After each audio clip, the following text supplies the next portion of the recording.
Okay, so for this lesson, we're going to work on solving equations, but this time we're going to use something called a balancing scale. So a balancing scale, you've heard me probably in previous units talk about how math is a balance, right? Well, we always do to one side, we do to the other. You've heard me in previous units talk about what you do to the bottom, you do to the top. There's always a balance in things. This lesson's just kind of giving like a visual to it, so you can kind of see what I'm talking about when I say there's a balancing act. In all honesty, this has very minimal practical uses beyond this year. It just kind of maybe helps people have a visual, kind of like what algebra tiles was in Unit 5 in this course, where algebra tiles work, they help, but they're very limited in their function. Kind of the same idea with balancing scales, very limited in its function. So if you look, example 1, we have a balancing scale right here. We're going to use balls, so this, to represent a variable. We're going to say that it represents the variable n. So if you were to look at this equation or this scale, this is 2n, and it would be equal to, because it's balanced, 8. So we have 2n equals 8. Our goal is to try to figure out what one ball weighs, right? So if we had one ball left on the left, or one ball remaining on the left side of the scale, how much would that thing weigh to make it so that the scale was still balanced? So if we think about this, if we were to take one of the balls off of the scale and leave only one ball left, what we did was we divided the left side by 2. Right? We cut the number of balls in half, meaning that if we want to keep this balanced, we would then have to divide the other side by 2. So instead of it being 8, it would now be 4. This means that n, or one ball, must equal 4. So it's the same kind of idea as what we were doing before. It's just now you're seeing like a visual, a scale. If something is equal, you should be able to work it all the way down to one ball equals something, or in this case, one letter equals something. So if we look at a question like this, the balancing scale, you have a ball, which we don't know what that ball is worth. It's just an n. And then we have 2. So this would be like n plus 2. And because the scale is balanced, it's equal to 5. That's essentially what's going on here. So if we wanted to balance this scale so that we had one ball remaining on the left, what we would have to do is we'd have to look at this balancing scale and somehow get this block of 2 to the other side. The way we do that is by taking it away from the left side. We call that subtracting, right? We would subtract 2 from the left side, which means on the right side, we would also have to subtract a weight of 2 somehow. So if you had a weight of 5 and you were to subtract away a weight of 2, you'd be left with a weight of 3. Meaning that one ball, or n, must be worth a weight of 3. Okay, so if I took away this weight of 2, I also have to take away a weight of 2 from the right side over here. And that's kind of what I'm representing. If we were to do this with letters, this would be n plus 2 is equal to 5. Awesome. The scale over here. So this scale is unique in that it's got lots of different balls and some different weights. So if I was mathematically to look at this, on the left side, I have 3 balls. That means I have 3 n's. I don't know what they weigh. I don't know what their value is, so we just have 3n. And then we have this plus a weight of 4. And because it's balanced, it's equal to, we have 2 balls, so that's 2n, plus a weight of 10, because we have that box of 10. Our goal is to figure out what one ball weighs. So if I want to figure out what one ball weighs, I need to balance out these scales until there's only one ball left on one side and all the weight on the other. I'm going to start with talking about the balls. There's 3 balls on the left and there's 2 balls on the right. So if I take one ball away from the left, I can take one ball away from the right. If I take one more ball away from the left, I can take one more ball away from the right, and I'm left with one ball on the left. Right? This guy right here. So I now have one ball plus this block of 4 equals a block on a weight of 10. If I want to take that block of 4 off the weigh scale, that means I somehow have to take that same amount of weight off of the right side. So if I take this away and I subtract that box of 4, I need to subtract another box of 4 over here. If I had 10 minus 4, that means I have a box of 6, meaning that 1 ball equals 6. Awesome. This one, same idea. So I'm going to break this one actually into an extra scale. So you'll see there's an extra scale over there. The reason why is because we're going to cancel out the balls first, and we're going to run into a bit of a problem. So again, I have balls on both sides. If I took 1 ball off the left scale, I'd have to take 1 ball off the right scale. If I take another ball off the left scale, I'd take another ball off the right scale. And I'd be left with 3 balls on the left scale. I still have my box of 9. I still have my box of 3. Actually, let's just talk about the balls for now. So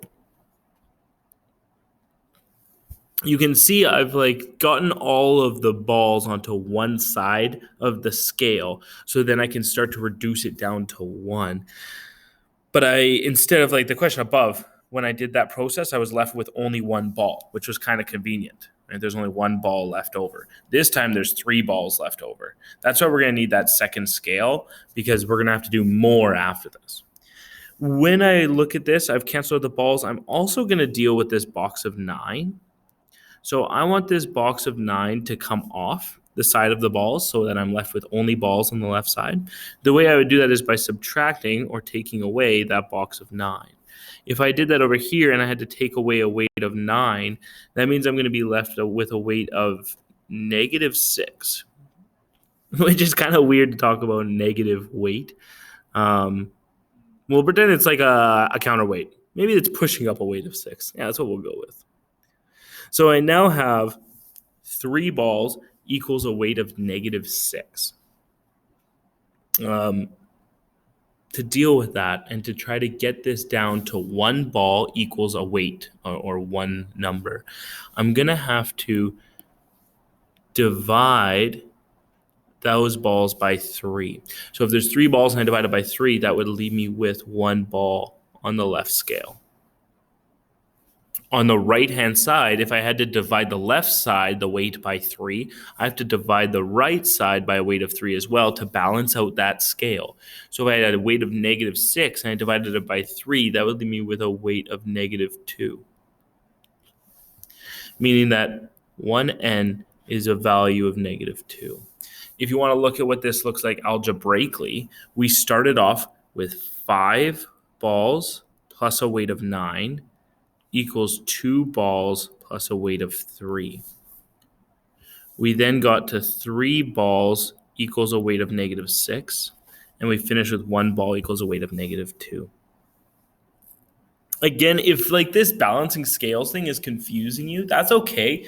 It's really more just for people who maybe had a hard time understanding the algebra from the previous lessons.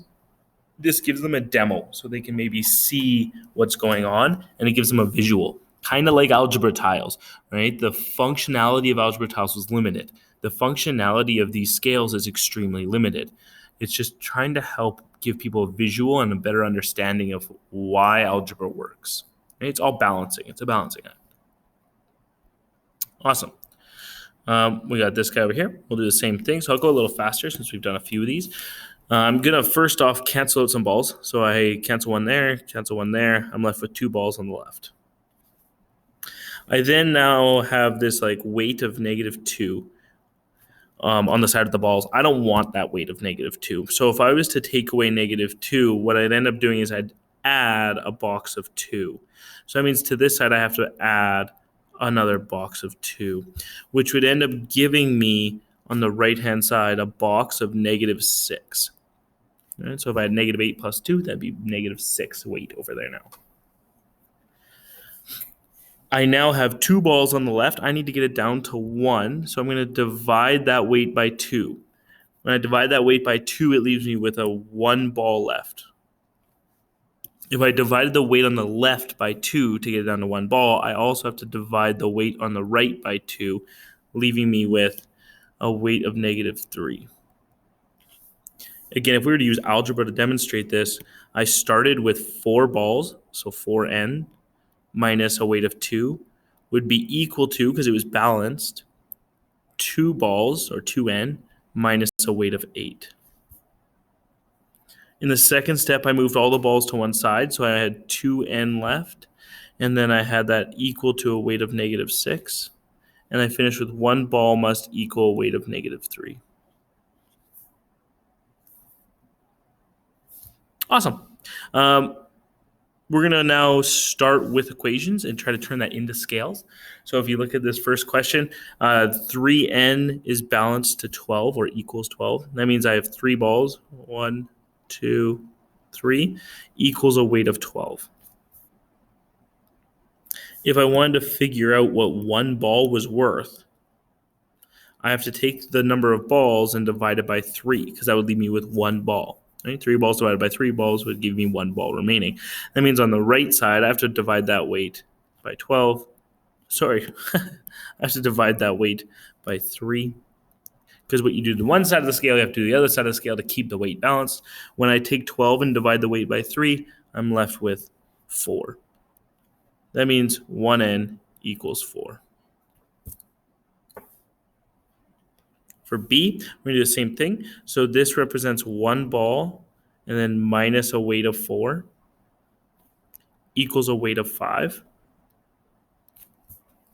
If I was to balance this so that I only had 1 ball left on the left side, then I need to somehow get rid of this box of negative 4. I do that by adding a weight of 4. And if I want to keep things balanced, I need to do the same thing to the other side. So I need to add a weight of 4. By doing that, a weight of 4 plus a weight of 5 would give me a weight of 9. That means this scale would be balanced if 1 ball equaled 9. So n equals 9. A little more complex. So if you look at C, this is 4 balls. 1, 2, 3, 4, plus a weight of 7 would equal 3 balls. 1, 2, 3, plus a weight of 5.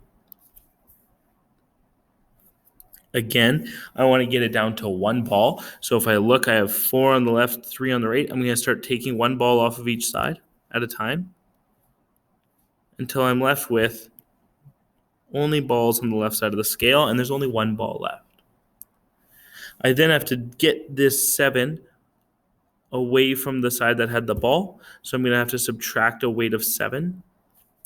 What I do to one side of the scale, I have to do to the other if I want to keep it balanced. So I'm going to have to subtract 7 from that 5.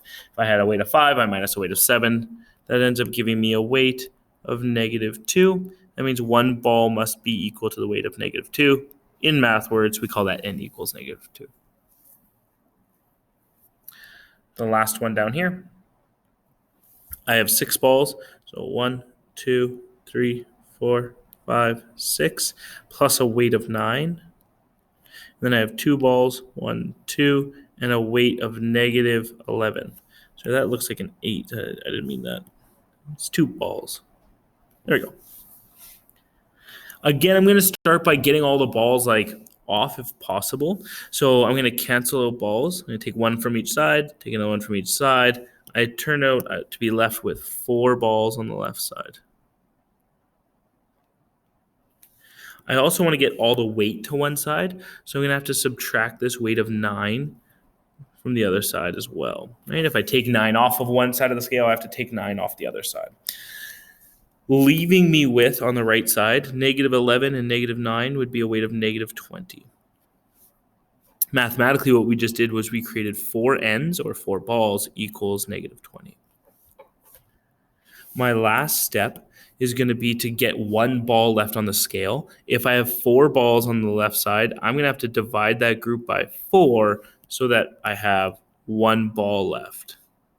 If I divide the left weight by 4, I need to divide the right weight by 4 to balance things out.